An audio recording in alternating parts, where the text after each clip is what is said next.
Atentos. Vamos a hablar de inflación, ¿ya? Ayer el presidente del Banco Central, como todos los meses, hace un reporte mensual de inflación y la inflación se le escapó de las manos, ¿no? La inflación ha subido tremendamente. Hemos cerrado con más de 3%. El rango mete es menos de 3% o máximo 3%. La inflación va a subir por más de 6%, o sea, más del rango meta. El próximo año se estima que la inflación cierre en 2,9%. Y las causas de la inflación de este año no obedecen a shock de ofertas, dice, ¿no? O problemas de oferta. O sea, la producción es muy débil en función a la demanda. Problemas en el incremento de los productos importados.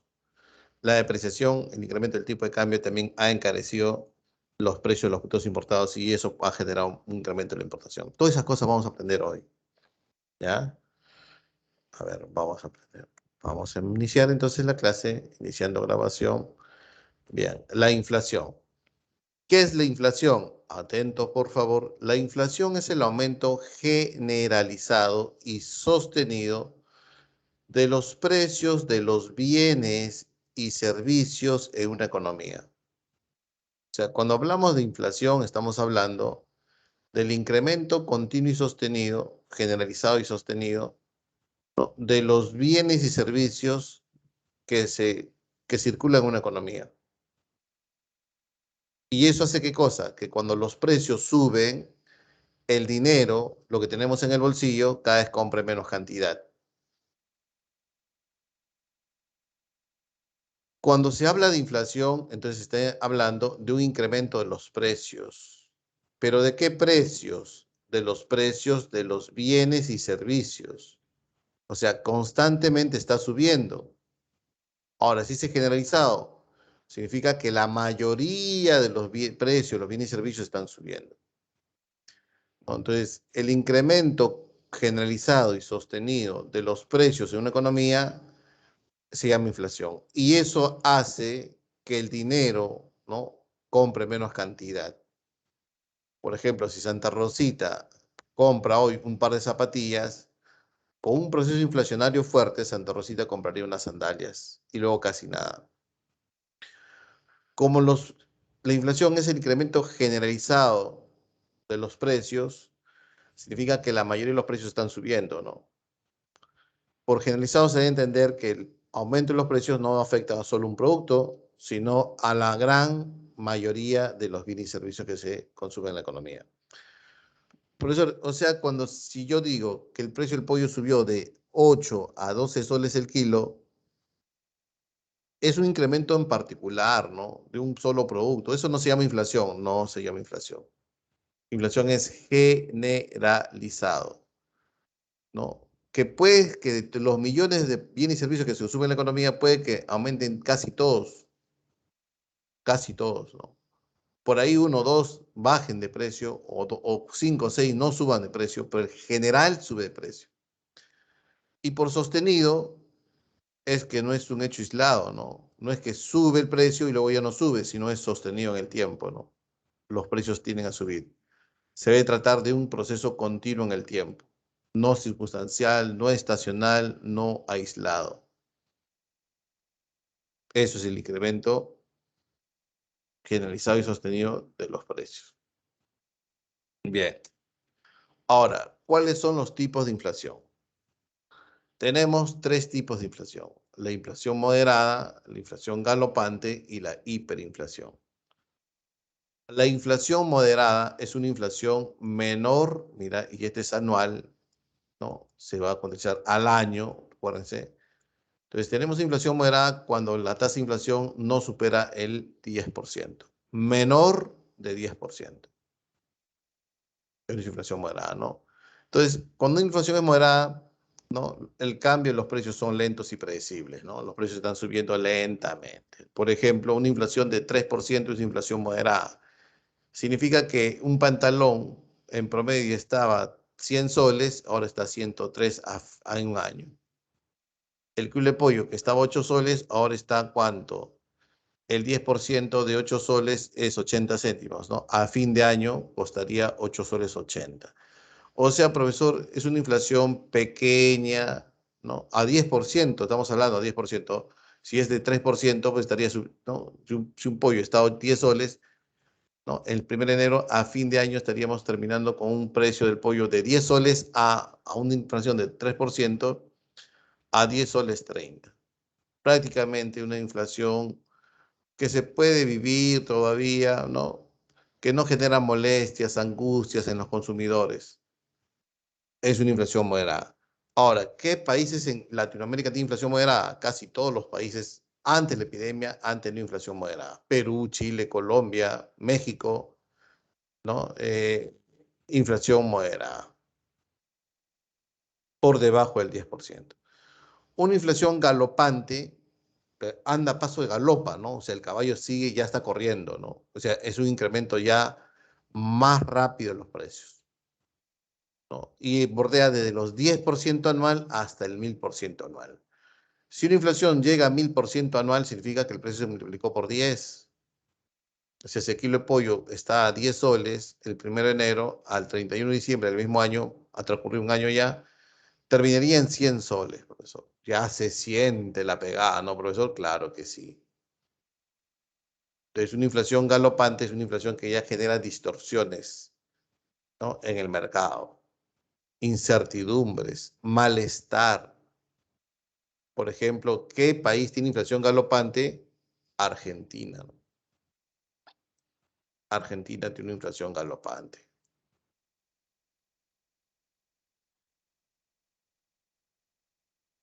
No. Entonces, la inflación galopante es por encima, ¿no? De 10 hasta 1000%. Y una hiperinflación es una inflación ya demasiado, ¿no? Abrumadora, ¿no? Ya tiene efectos desastrosos en la economía. Porque si la hiperinflación no se controla, eso se genera más inflación. Empezamos con ¿cuánto? Con más de 1000%. Una hiperinflación es más de 1000% anual. Y si no controlamos, terminaríamos con 100.000, 1.000.000, 2.000.000. La inflación más alta del mundo es de Irlanda, que data de 1.000.000.000%. Venezuela ha llegado a 1.000.000%. Perú el año 90, 7.648%. ¿No? Bolivia, en sus inflaciones más altas, históricamente, llegó a 50.000%. Entonces, a eso se llama hiperinflación. Profesor, ¿y qué de común tiene la hiperinflación? Efectos desastrosos en la economía, ¿no? La moneda se degrada, la moneda nacional se degrada. Mira el INTI. ¿Qué pasó con el INTI? Duró 6 años nada más. ¿Por qué? Porque el INTI ya no valía nada. Ya. ¿Y por qué no valía nada? Perdió su valor de cambio, poder adquisitivo. O perdió su concentración. Profesor, perdió su concentración porque como los precios subían de manera exorbitante, un INTI ya no compraba nada. Tenía que juntar 500 millones de INTIs, 1.000 millones de INTIs, 5.000 millones de INTIs. Hubo una moneda, un billete peruano de 5.000 millones de INTIs. Quizás con eso se pudo comprar algo. Pero si tenía una moneda de un INTI para la colección, porque no compraba nada. Entonces, una hiperinflación genera efectos desastrosos en la economía y también sobre el dinero local. El dinero pierde sus funciones, pierde sus características propias, ¿no? Bien, hasta aquí, ¿alguna pregunta?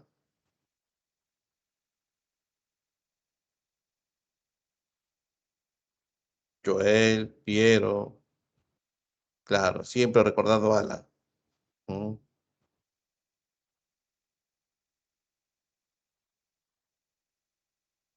Claro, ¿no? ¿Te imaginas, por ejemplo, la moneda venezolana? Venezuela ha cambiado varias monedas ya, jóvenes. Ya creo que ha cambiado 3 monedas. ¿No? Pero le ponen Bolívar, Bolívar, Bolívar para uno no darse cuenta, ¿no? Pero ya su unidad monetaria va cambiando en Venezuela constantemente o seguido porque ya su moneda no vale nada, pues, ¿no? Entonces cambian otra moneda, cambian otra moneda.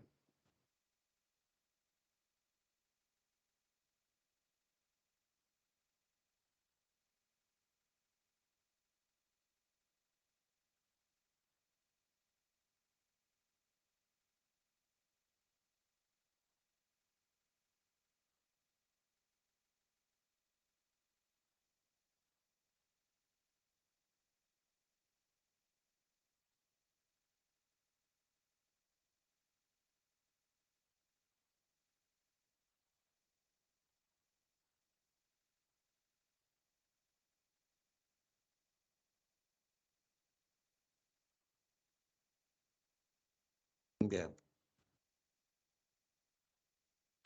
Desde Chávez, Venezuela ya ha pasado por 2, 3 monedas ya. Bien, continuamos. Profesor, ya entendí que la inflación es un proceso de perturbación en los precios. Los precios suben. Ahora, ¿los precios de qué? Los precios de los bienes y servicios. ¿Sí o no? Claro que sí. Y es de manera continua y generalizado. Significa que por aquí tenemos los precios, o mejor le pongo ya la inflación, ¿no? Y por aquí tengo el tiempo. Entonces, en el tiempo los precios son continuos al incremento, ¿no? Claro. Y generalizados significa que la mayoría sube. Puede que en ese periodo el rabanito haya bajado. Es la excepción. O el apio no subió de precio ni bajó de precio, constante. Pero el generalizado, la mayoría subió de precio. Eso es la inflación. Ahora, profesor, ¿y quién mide la inflación? Porque yo me estoy haciendo una pregunta, profesor. Si usted me dice que la inflación es el incremento de los bienes y servicios que se compran en la economía, y yo sé muy bien que los bienes y servicios que se consumen en la economía peruana, en una economía nacional, son millones, millones. Entonces yo me pregunto, si queremos medir la inflación, tenemos que preguntar o calcular cómo se incrementó el precio de cada bien. Esa es una buena pregunta, ¿no? Ahora, si se hace de esa manera, ¿quién es la institución encargada de hacer esa medición?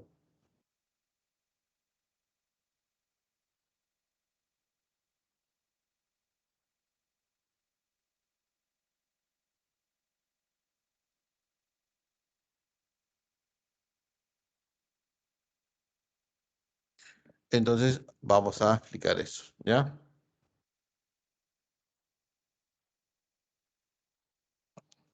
Mira, como medir la inflación significa calcular la variación porcentual en que suben los precios mensualmente o anualmente, debe ser una tarea ardua, porque son millones de bienes y servicios que se consumen en la economía.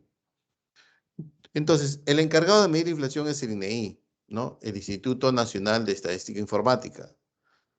No va a ser esa locura de ver cuánto suben los precios de todos los bienes y servicios que se consumen en la economía, sino de todo ese conjunto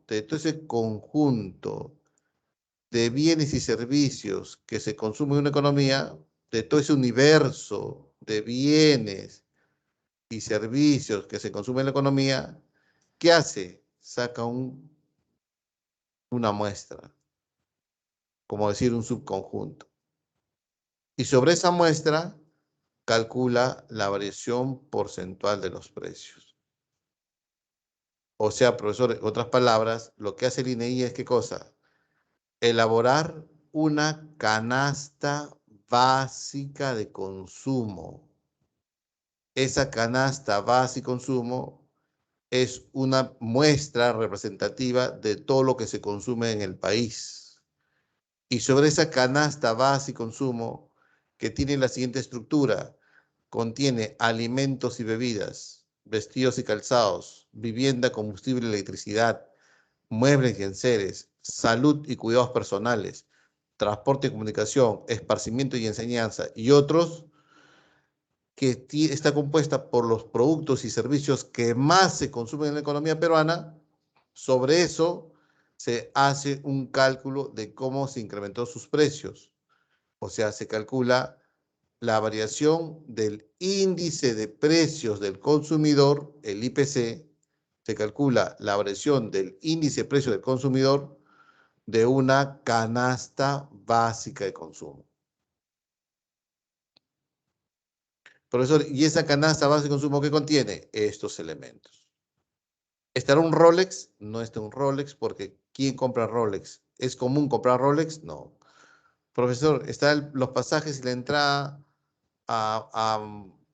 no sé, a la Australia? No, porque ¿quién va a Australia regularmente? Irán, pero no es de consumo masivo.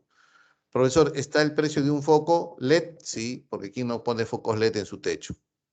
Profesor, ¿está el precio del pollo, de la papa, del arroz? Claro, son los alimentos y bebidas que representan mayor, mire, mayor gasto en la canasta base y consumo. Profesor, ¿esta canasta base y consumo es elaborada por INEI? Sí. Profesor, ¿y esta elaboración, esta estructura es constante en el tiempo? O sea, mi duda es que la canasta base y consumo de los años 70 es idéntico a la canasta base y consumo del año 2021. ¿Qué dicen ustedes? A ver, es una buena pregunta, ¿no?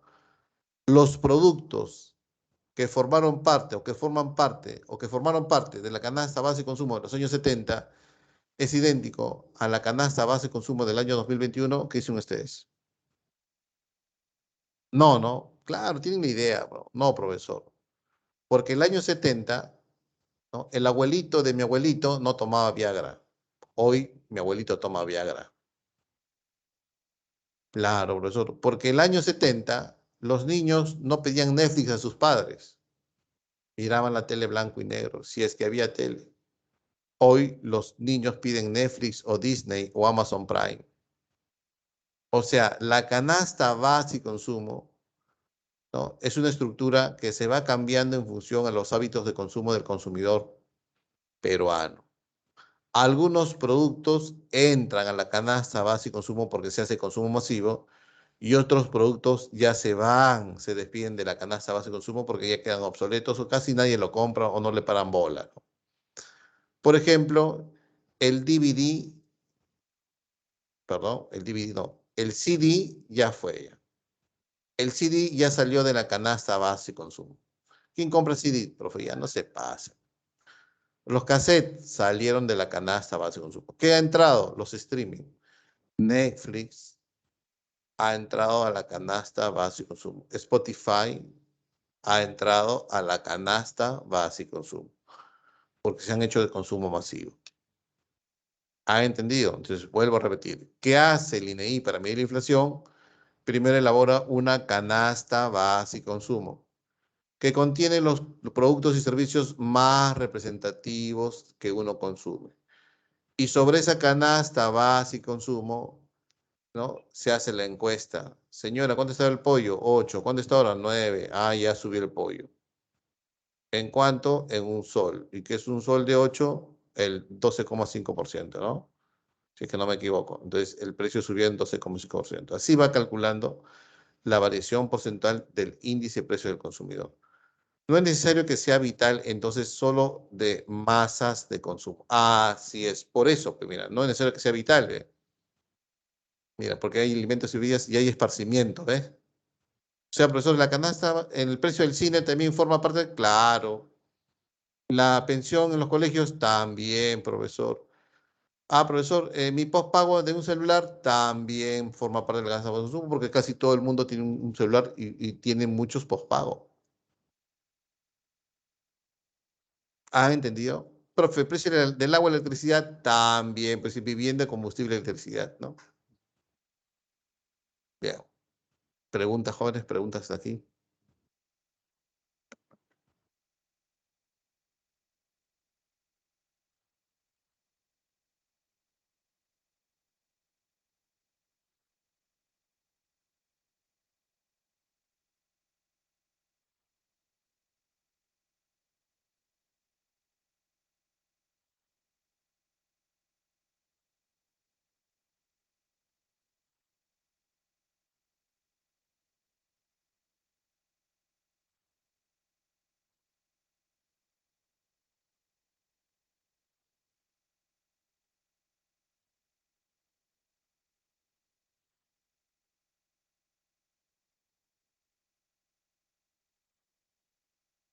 Todo claro. Muy bien. Continuamos entonces.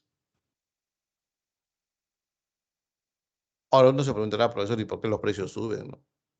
Entonces vamos a hablar de los precios que han subido en la economía. Mira, el año pasado la inflación ha estado 2,75%. O sea, en promedio los precios subieron en 2,75%. Para darte una idea, ¿no? Para darte una idea.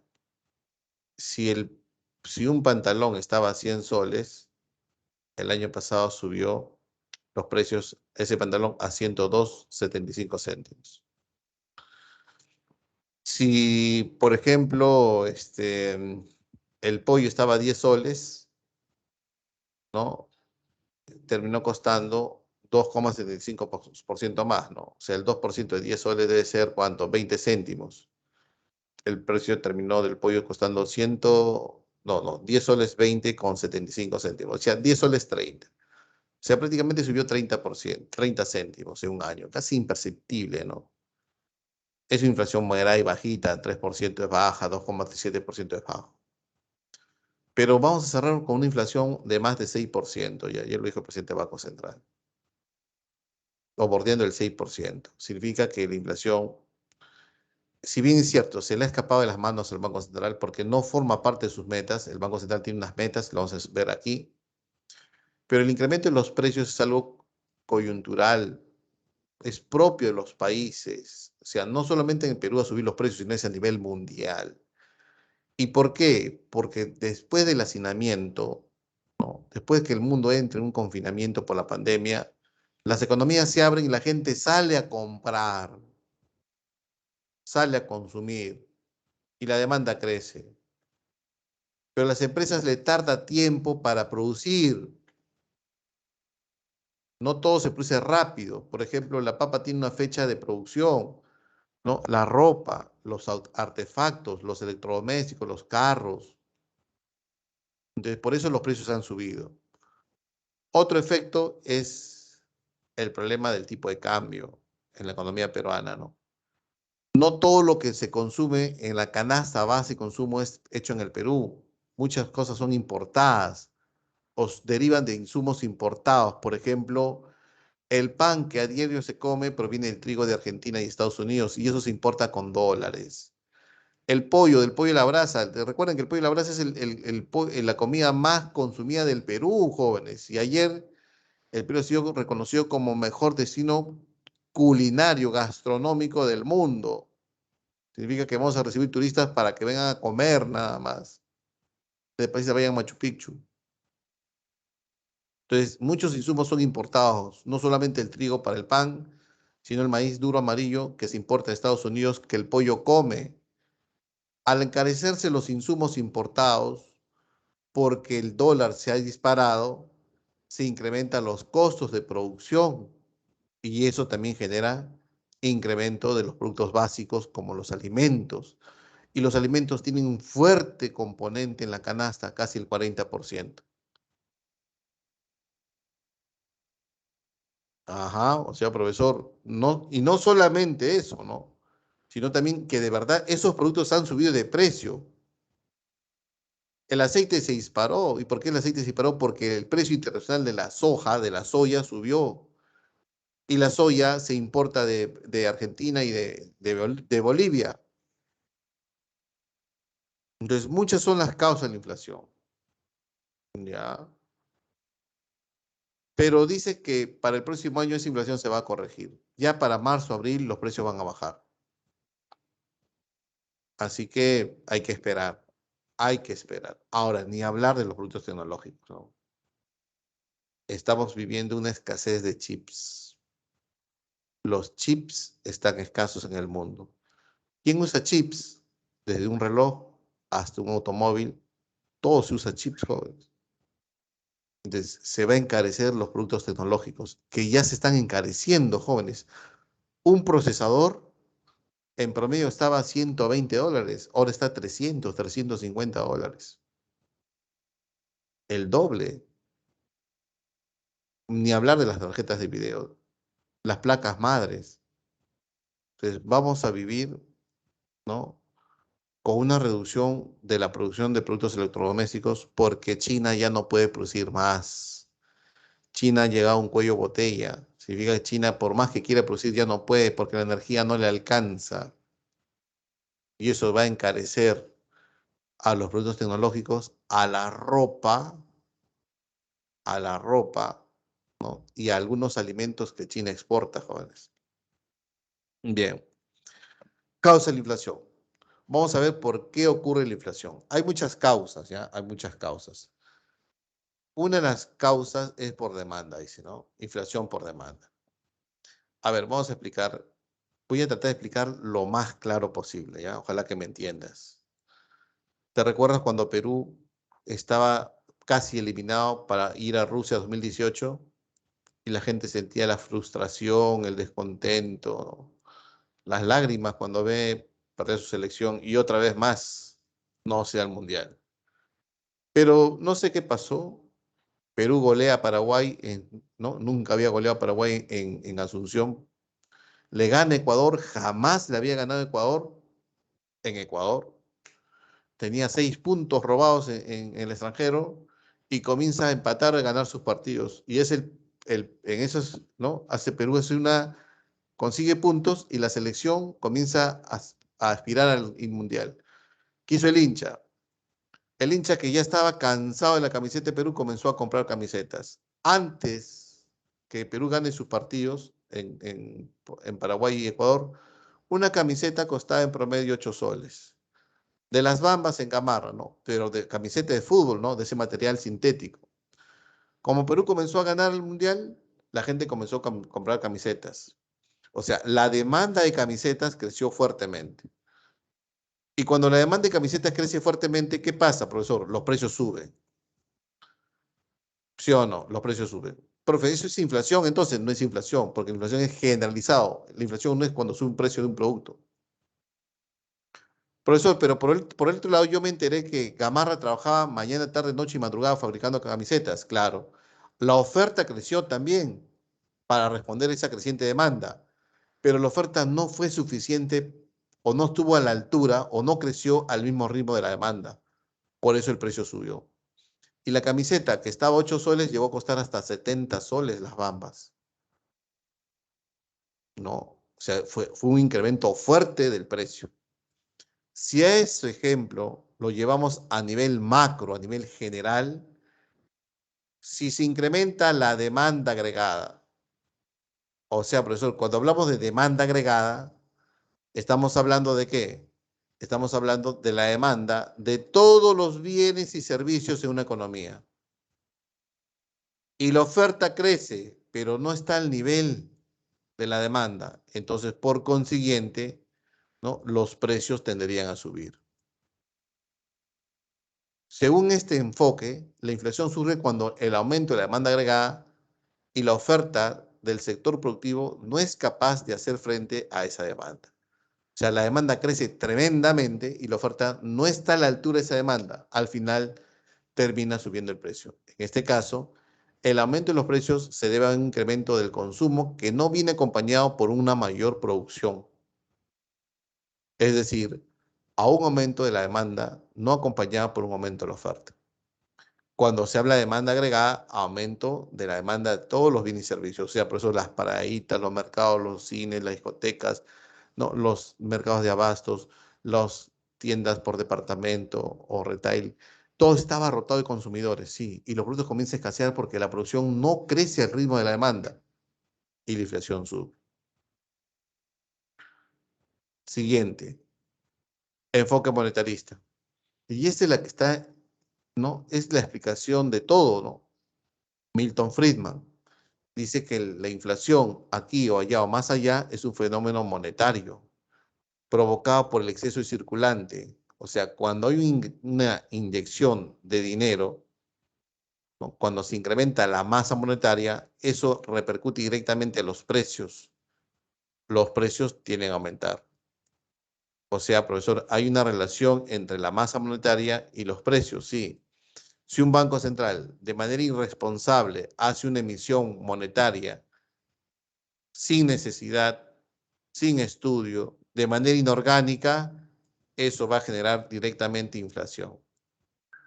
Y si sube la inflación, si suben los precios, lo que va a caer es el poder adquisitivo del dinero. El poder adquisitivo del dinero.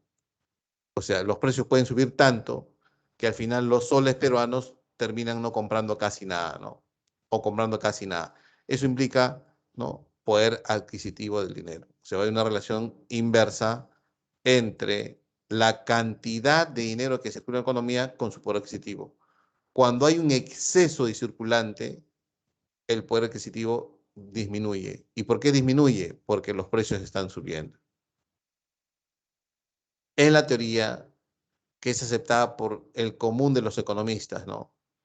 que la inflación es un fenómeno monetario. Entonces, ¿quién debe tener una disciplina monetaria? Los bancos centrales. Milton Friedman dice que los bancos centrales son pieza clave fundamental para controlar la inflación. Y él recomienda que los bancos centrales tienen que ser autónomos, entidades autónomas, que no obedezcan a los caprichos de los gobernantes, ¿ya? Y que la emisión monetaria tiene que ser una emisión en función a las necesidades del mercado. Siguiente, inflación por costos. ¿Qué es una inflación por costos? A ver, por ejemplo, ¿no? Jesucito produce jeans, ¿ya? ¿Quién más produce jeans? A ver, Andrea produce carteras de cuero. Piero tiene una empresa avícola. Y todos somos empresarios. Y observamos que en el sector de Jesús se incrementó el precio de la tela. En el sector de Piero se incrementó el precio amarillo, que come su pollo y su pavo. En el sector de Joel se incrementó el precio del cuero. En el sector de Andrea se incrementó el precio de la mano de obra. Si todos somos empresarios que producimos algo en la economía y nuestros costos de producción, que puede ser la materia prima, los insumos, los materiales, la mano de obra, la electricidad, la energía, el transporte, se incrementan, ¿qué hacemos como empresarios? Cuando vendemos polos, pero ahora el precio del algodón subió, el precio de la tela de algodón subió, ¿qué haríamos? Ah, profesor, fácil. Si los costos de producción se incrementan, entonces yo voy a trasladar ese incremento de mis costos de producción al precio final. Y eso sería una inflación por costos. ¿Ha entendido?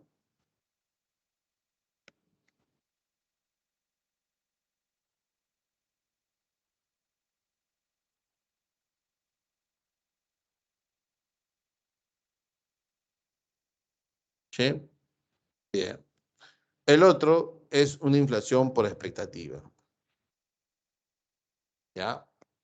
La expectativa también, el sentido psicológico juega un rol importantísimo en la inflación, jóvenes. ¿Ah? Importantísimo. Bien, mire, vamos a explicar con un ejemplo micro y eso lo llevamos a un ejemplo macro, ¿ya? A ver,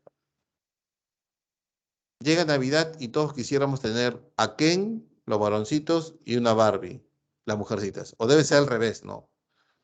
Las mujercitas queríamos tener a un Ken y nosotros los varoncitos queríamos tener una Barbie, lo justo. Bien. Tenemos nuestro dinero ya ahorrado para nuestro Ken y nuestra Barbie, ya, que lo vamos a comprar más adelante. Pero se nos mete el bichito de la expectativa inflacionaria. ¿Qué es de la expectativa inflacionaria? Que nosotros como consumidores tenemos el pensamiento, tenemos, no sé, una expectativa, pero no decir expectativa, tenemos una idea, tenemos un presentimiento, tenemos una corazonada, tenemos el sexto sentido que tienen las mujeres de que los precios van a subir. Ah, profesor.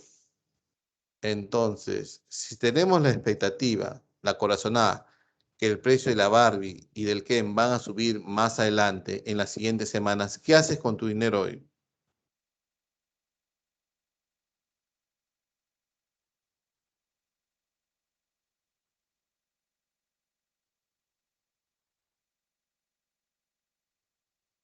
A ver, ¿quién responde?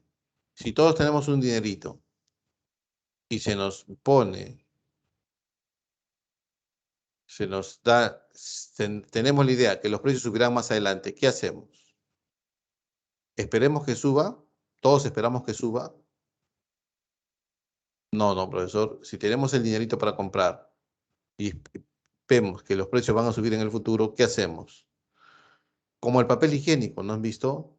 Ya el confinamiento y todo el mundo sale a comprar papel higiénico, como si el COVID te aflojase, no sé, ¿no? Claro, busco adelantarme al incremento de los precios.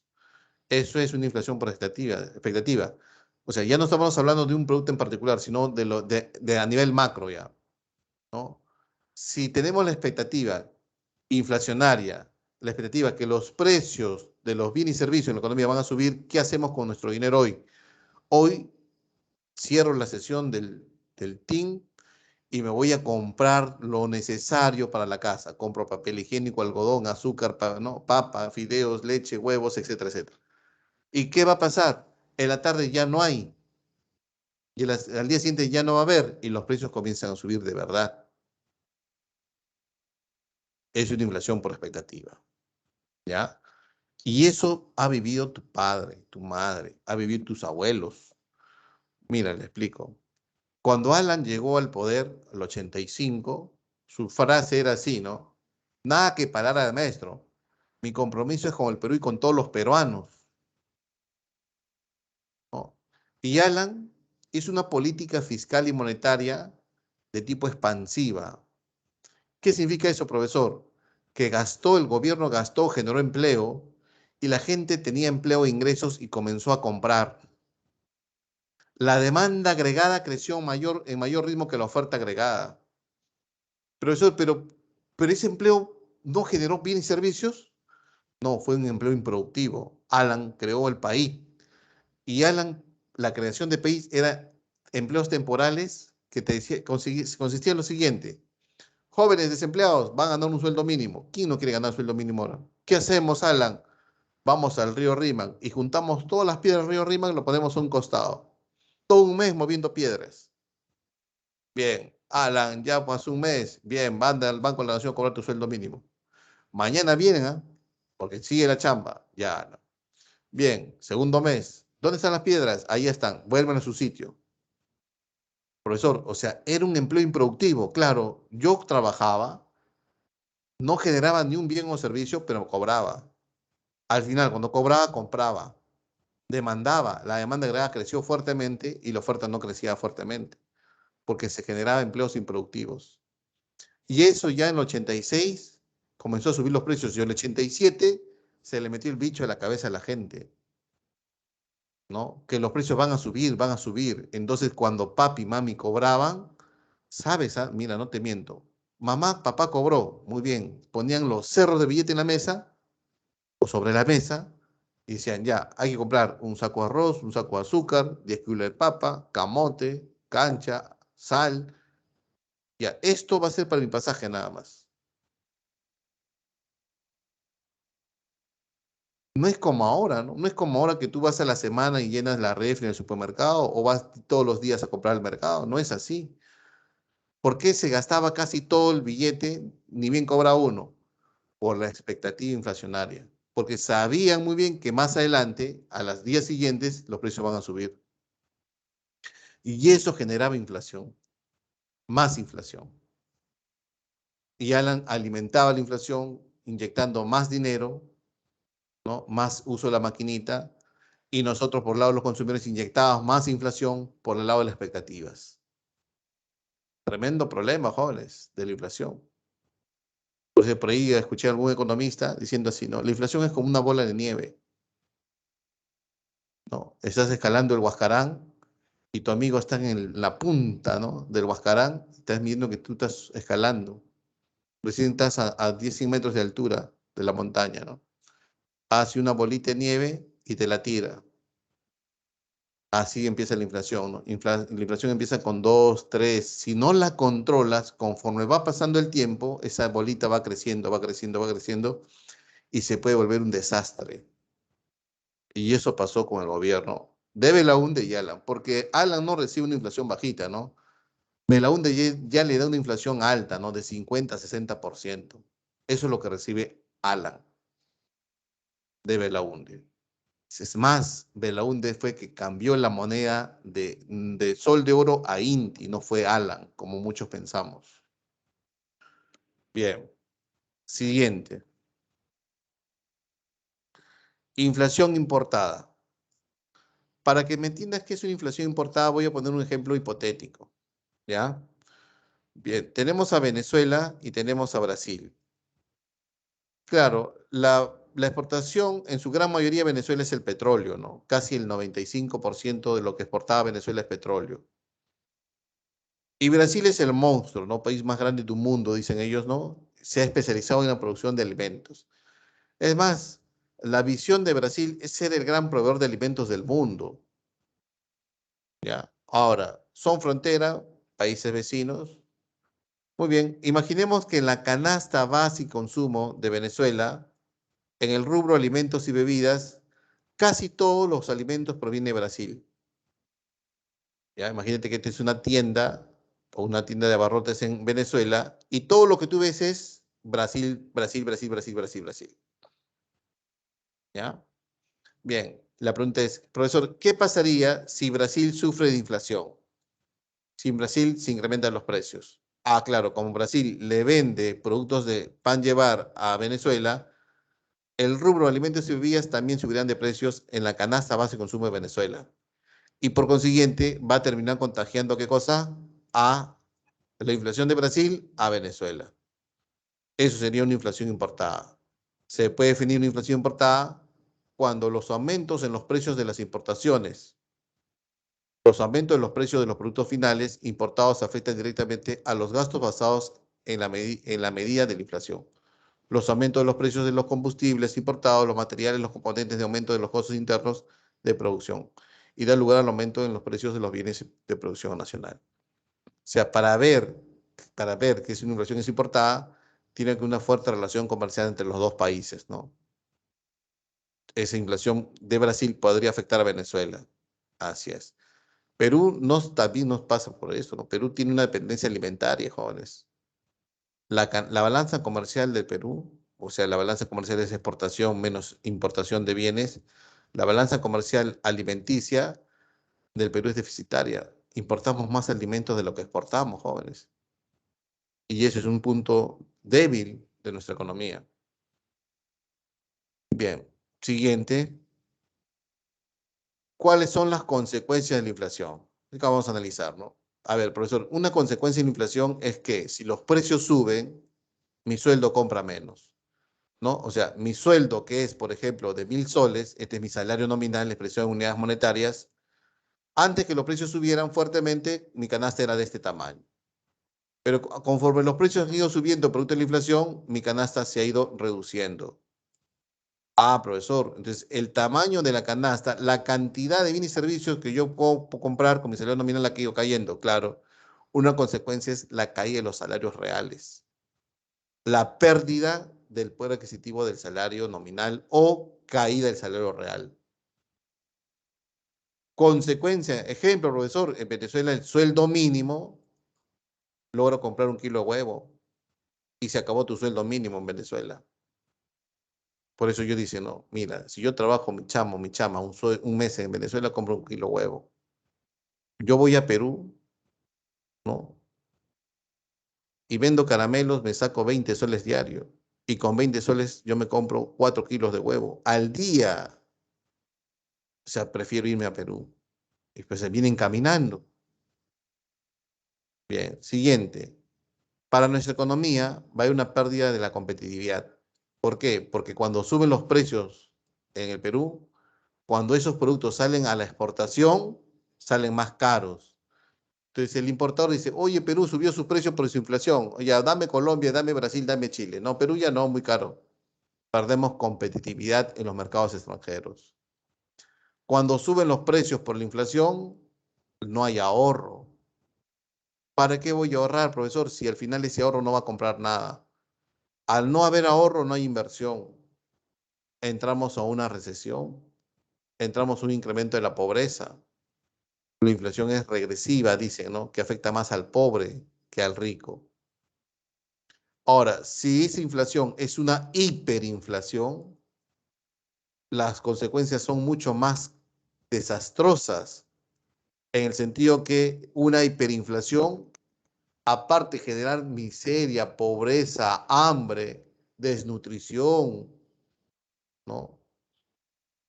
Genera al dinero una tremenda, ¿no? Una tremenda pérdida de sus funciones, ¿no? El dinero, en muchas veces, en muchos países que han tenido hiperinflación, los precios se hacen en dólares. Refrigerador LG, $500. Ya no se hacen en soles. O sea, el dinero pierde algunas funciones como medida de valor. Por eso dicen que hay una dolarización de la economía. Y la dolarización de la economía es una consecuencia de las hiperinflaciones. Pero Bolivia y Perú han tenido éxito rotundo en el control de la inflación. Los shocks han generado, ¿no?, ese éxito. Al que no le ha ido bien sobre el control de la inflación ha sido Ecuador, y Ecuador optó por dolarizar su economía. O sea, tú vas a Ecuador, taxi, aeropuerto hasta Ecuador, hasta la Plaza de Armas de Ecuador. Taxi, ¿cuánto es? $15. Todo es dólares en Ecuador. Muy bien. Bien, continuamos. Entonces, profesor, si usted me está hablando de la inflación, yo ya sé algo que es importantísimo. Quien mide la inflación no es el Banco Central. Quien mide la inflación es el Instituto Nacional de Estadística e Informática. Y quien hace el reporte de inflación, el que dice cuánto es la inflación, cuáles son sus causas, a qué se debió, es el Banco Central, que informa, ¿no? Y quien controla la inflación es el Banco Central. El que va a luchar contra la inflación es el Banco Central. Y una forma de controlar la inflación es que el Banco Central tiene esto, ¿no? Tiene sus metas explícitas de inflación. El Banco Central se compromete con la ciudadanía, con el país, con los agentes económicos, con el sistema financiero, que la inflación en el año va a ser esto, 2 más menos 1%. O sea, le pone un máximo de 3% y le pone un mínimo de 1%. Este año no lo va a poder cumplir por lo que ya les he explicado, ¿no? La depreciación, el tipo de cambio sube, los productos importados se encarecen, estamos en un incremento de la demanda y poca oferta por el problema de la epidemia, ¿no? Los precios de los commodities, algunos productos han subido y eso afecta a la importación peruana, ¿no? Etcétera, etcétera. Bien. Otros conceptos, ¿qué es la deflación? Si la inflación es el incremento de los precios, la deflación es caída de los precios. Es todo lo contrario, ¿no? La deflación es la caída del índice de precio al consumidor. ¿Qué es la estanflación? La estanflación es una suma de dos cosas. Es la inflación, que ya hemos explicado, pero no solamente hay inflación, sino hay una recesión, ¿eh? Lo que caímos, lo que pasó el año pasado en el Perú, una recesión profunda. ¿Qué es recesión? Caída del PBI, caída de la producción. O sea, profesor, las empresas producen menos, sí. Si tú eres el empresario que ves que tu producción ha caído, ¿qué haces? Despides. O sea, la recesión que trae un incremento del desempleo. En otras palabras, profesor, una recesión más una inflación puede decirse también que es un desempleo, un incremento del desempleo más inflación. Un incremento del desempleo más inflación. Eso también es una estanflación.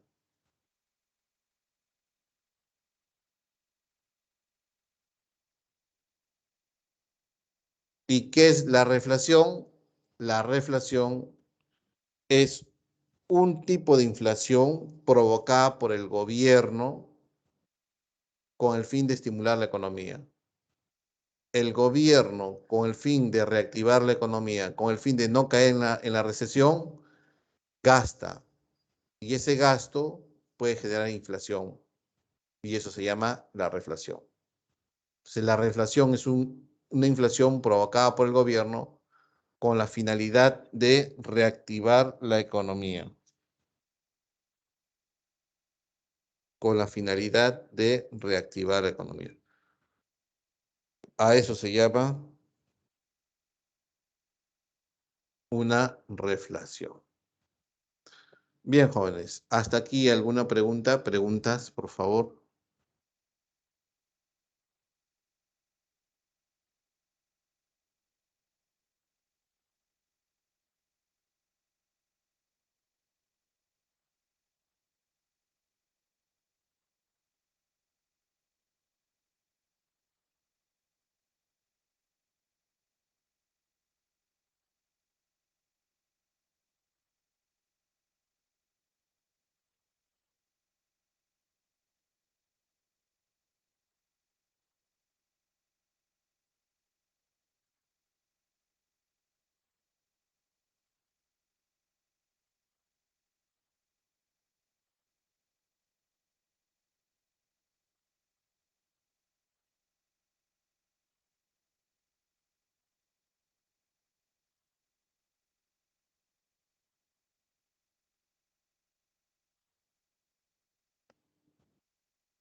Claro, también así es, Piero, ¿no? La inflación más desempleo es la estanflación.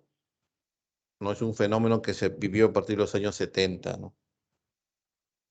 Claro, y debe ser un fenómeno fuerte, catastrófico, porque mire, los precios suben y encima que los precios suben, estoy sin trabajar porque perdí el empleo, ¿no?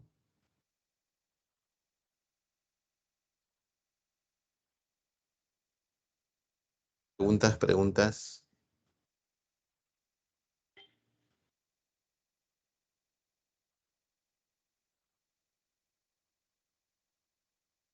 Y no hay preguntas, podemos pasar al force.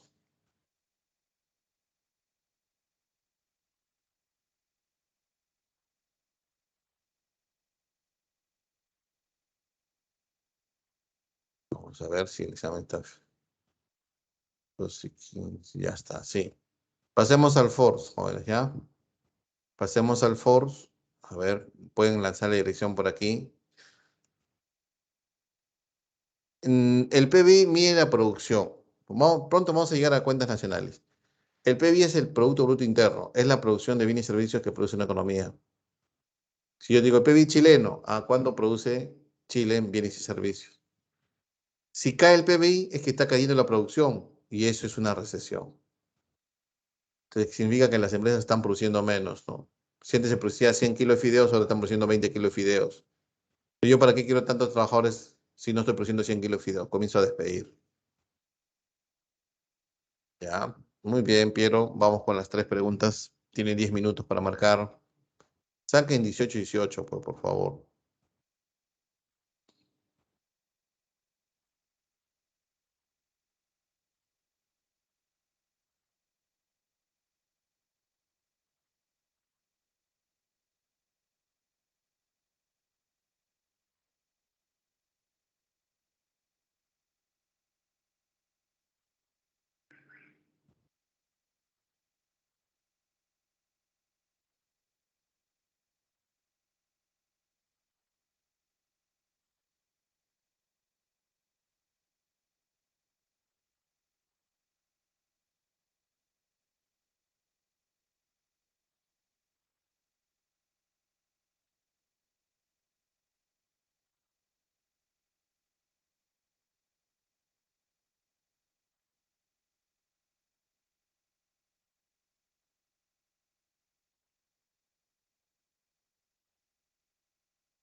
Muy bien, vamos a empezar.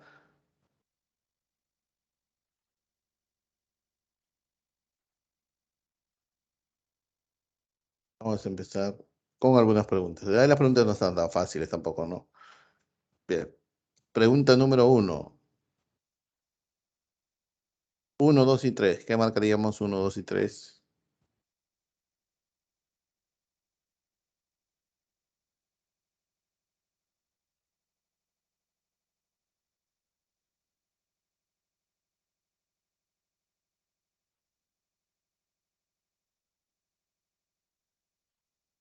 Ajá, muy bien, Jack. Va, 1, 2 y 3. A ver, uno, 2 y 3. Marquemos uno, 2 y 3.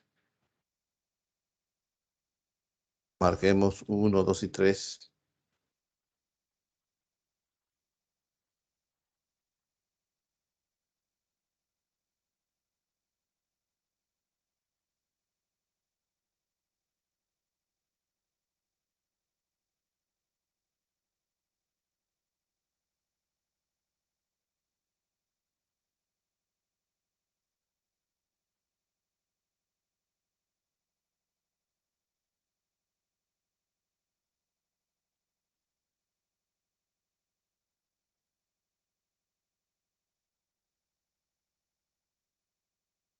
Uno, en una clase de economía se explica que existe una correlación.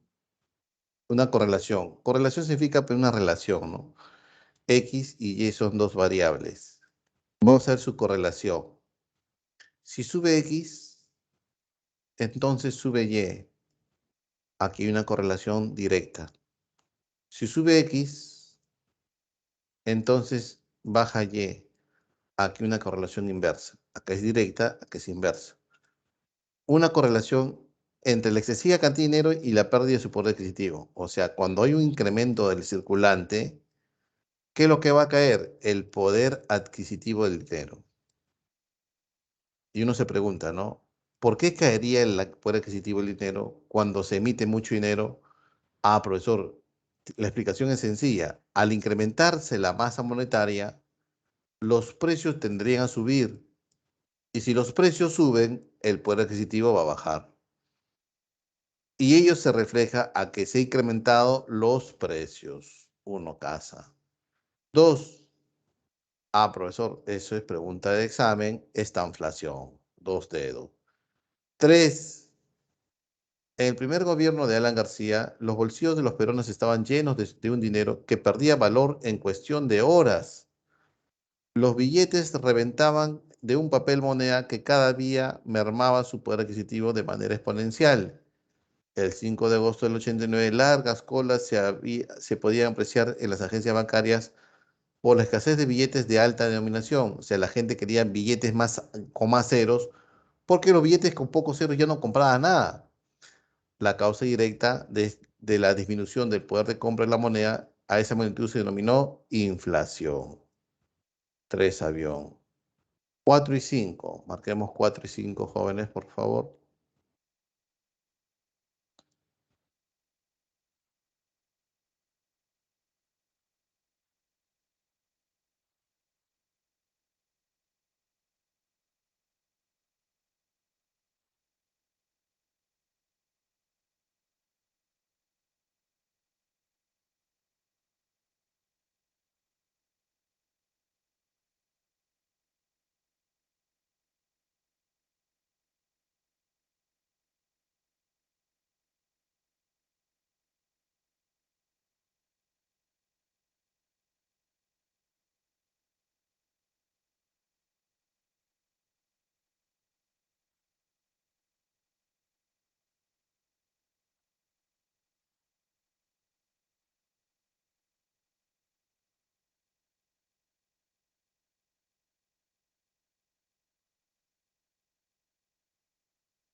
4.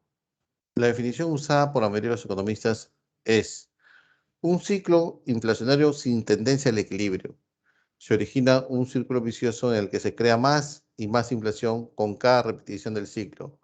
Aunque existe debate acerca de las causas, se hace visible cuando hay aumento imparable del suministro de dinero. Profe, incrementa la masa monetaria.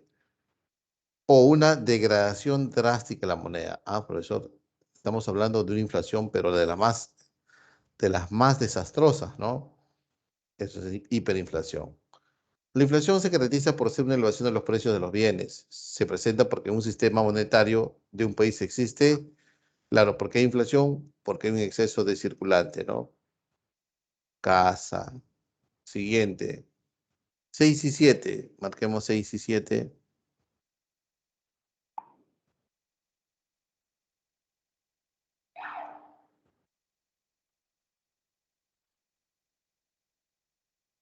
6 y 7, por favor.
Casa.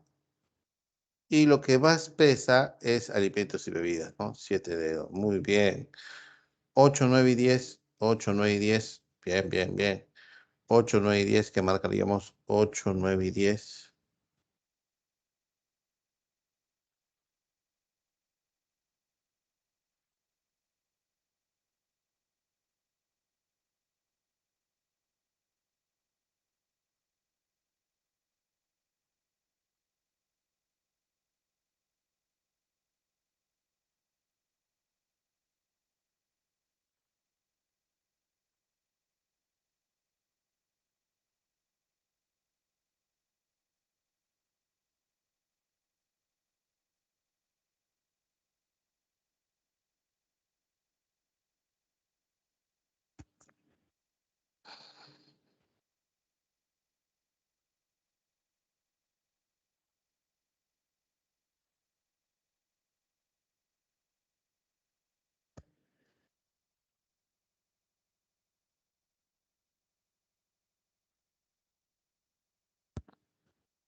8. Inflación que representa un incremento del precio de los precios de los productos ofertados como consecuencia del aumento del precio de los factores de producción, como los salarios, las materias primas. Ah, profesor, son costos de producción, ¿no? Inflación por costos. Consuelito trabajó en INEI al analizar el aumento de los precios causado por el incremento de la cotización internacional de los productos como trigo, soya, maíz.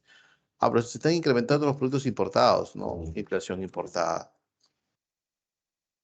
Y la 10, la inflación embalsada. Miren, ¿qué es inflación embalsada o reprimida? Los precios suben, pero el gobierno dice que no suba.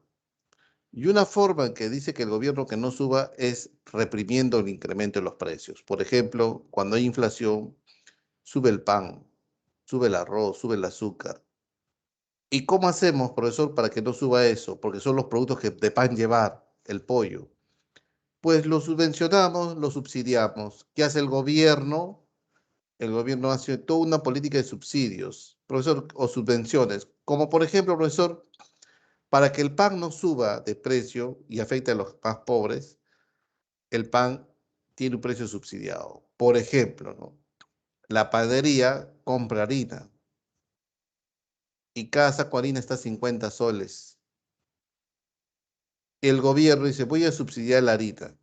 Panadero, tú pagas 20, yo pongo 30. Cosa que tú estás comprando la harina más barato y el precio no lo vas a subir. ¿Te parece o no te parece? Perfecto.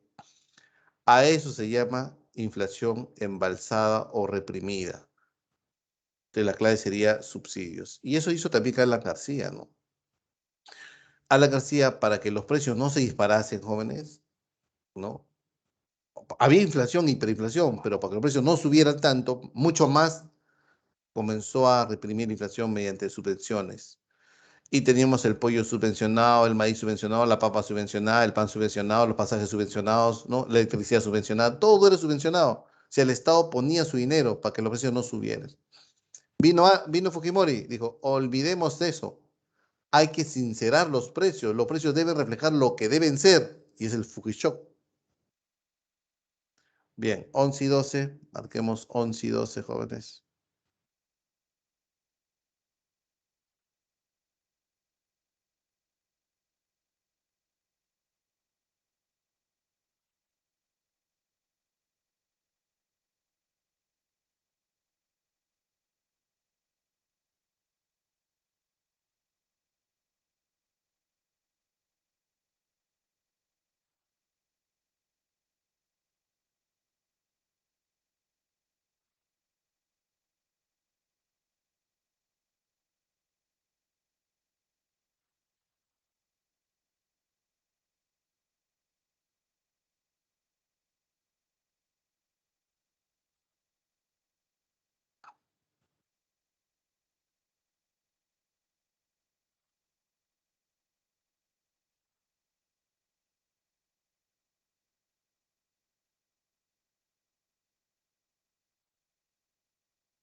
El debate económico-matemático entre alumnos de una conocida academia se centra en el siguiente tema.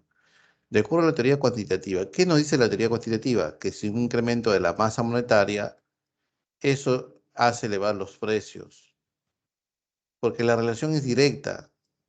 Si es directa, entonces podríamos saberlo de otra manera. Una disminución de la masa monetaria hace caer los precios a una deflación. Ah, ¿verdad, no, profesor? Entonces, de acuerdo a la teoría cuantitativa, una disminución de la oferta monetaria genera deflación. Sería avión, ¿no? Avión. Muy bien. 12. La deflación es caída de los precios, es caída del índice de precios del consumidor.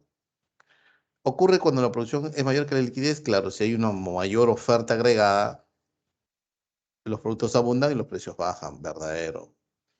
¿La caída de la demanda origina aumentos en el precio? No. Si cae la demanda, caen los precios. Falso. Una consecuencia es el aumento del poder adquisitivo. Si caen los precios, mi dinero compra más. Verdadero. Un aumento de la demanda permite combatir y reducir sus efectos. Claro, si los precios están cayendo y la gente compra más, los precios podrían subir. Verdadero. Y representa una disminución del IPC. Verdadero. La clave sería dedo. Dedo. Siguiente, 13, 14 y 15. ¿Qué marcaríamos? 13, 14 y 15.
Bien, vamos a ver. Este es A, ¿no? Este es A. ¿La reflación es la unión de inflación más recesión? No, la reflación es una inflación provocada por el gobierno con el fin de reactivar la economía. La inflación por demanda es consecuencia de un elevado consumo, verdadero. La depresión es la deflación más estancamiento económico. La depresión es, luego en ciclos económicos, es la producción mínima del PBI. Entonces sería falso, verdadero, falso, ¿no? Dedo. Este es uno. La inflación desvaloriza totalmente la moneda. La hiperinflación, verdadero, ¿no? La reflación reptante, similar a subyacente, no, este es falso. El Perú vive momentos de inflación galopante, falso, negro.